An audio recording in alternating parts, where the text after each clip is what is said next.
alivia a dor dos aflitos.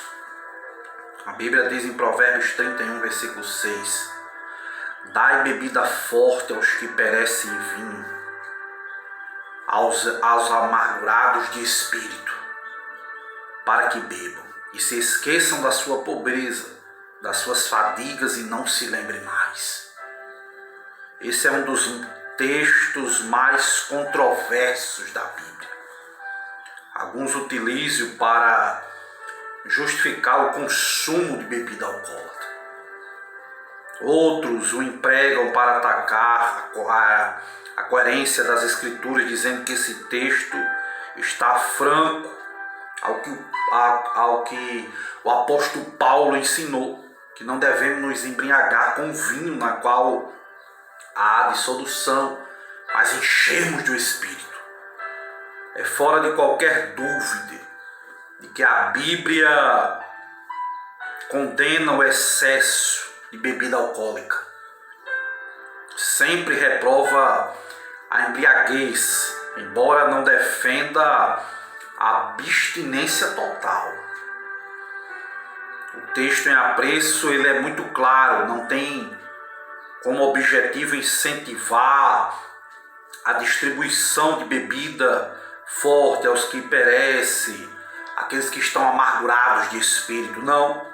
O contexto é que a bebida forte e o vinho eram usados também na época como anestésicos aos infelizes condenados, aos pacientes com dores atrozes. Nesse caso, o vinho, a bebida forte, era usado como remédio para aplacar a dor, atenuar o sofrimento dos amargurados. Não há, portanto, aqui nenhuma contradição com os versículos precedentes, em que o vinho é impróprio para os reis, que devem ter a memória lúcida para governar. Os amargurados de espírito devem ter alívio do seu sofrimento e poder esquecer dos seus dramas pessoais. Longe desse texto incentivar a embriaguez, não. Ele encoraja a prática da misericórdia aos que estão sofrendo, os que estão padecendo sofrimentos atrozes. Seja uma voz do mundo. Abre a boca a favor do mundo pelo direito de todos os que acham desamparados. Lemuel tem uma mãe conselheira, em Provérbios 31. No seu lar vem as orientações mais seguras para o exercício de um governo humano, solidário. O governante precisa ser ativo na defesa dos direitos dos desamparados. Precisa ser a boca do mudo, os olhos do cego, as pernas do aleijado. Deve ser o advogado do pobre, o defensor dos órfãos, das viúvas, o protetor dos desamparados. Aqueles que não têm voz diante dos poderosos deste mundo, precisam encontrar no governante um porto seguro, um lugar de abrigo, refúgio. Aqueles que governam devem fazer isso não de forma populista para dar esmolas ao povo e se perpetuar no poder, a fim de se locupletarem, mas por dever de consciência.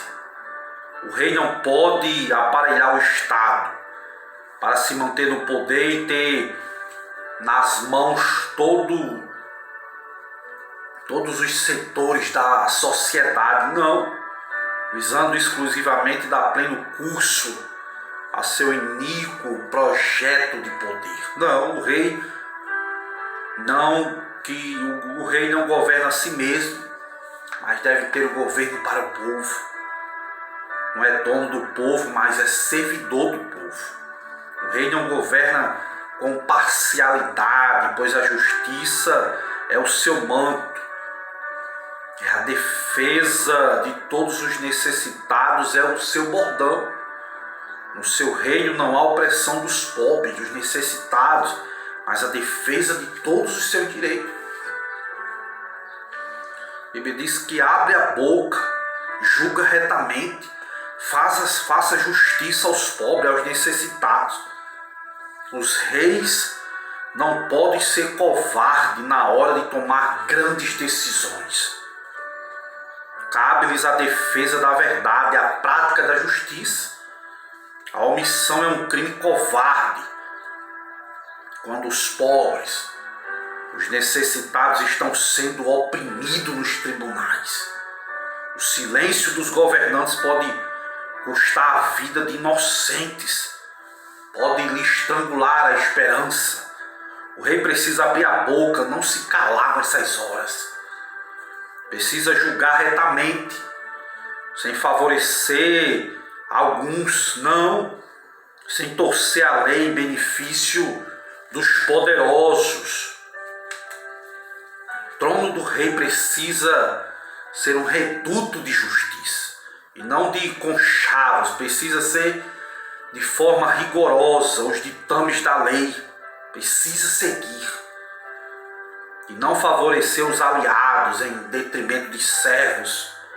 O rei que rouba ou deixa roubar no seu reinado, enchendo ainda mais os bolsos dos endinheirados, fortalecendo ainda mais a mão dos poderosos, edificando fortunas com sangue dos pobres, dos necessitados, cava uma sepultura para o seu governo. Sem justiça, o trono não se firma. Que possamos guardar esta reflexão em nome de Jesus.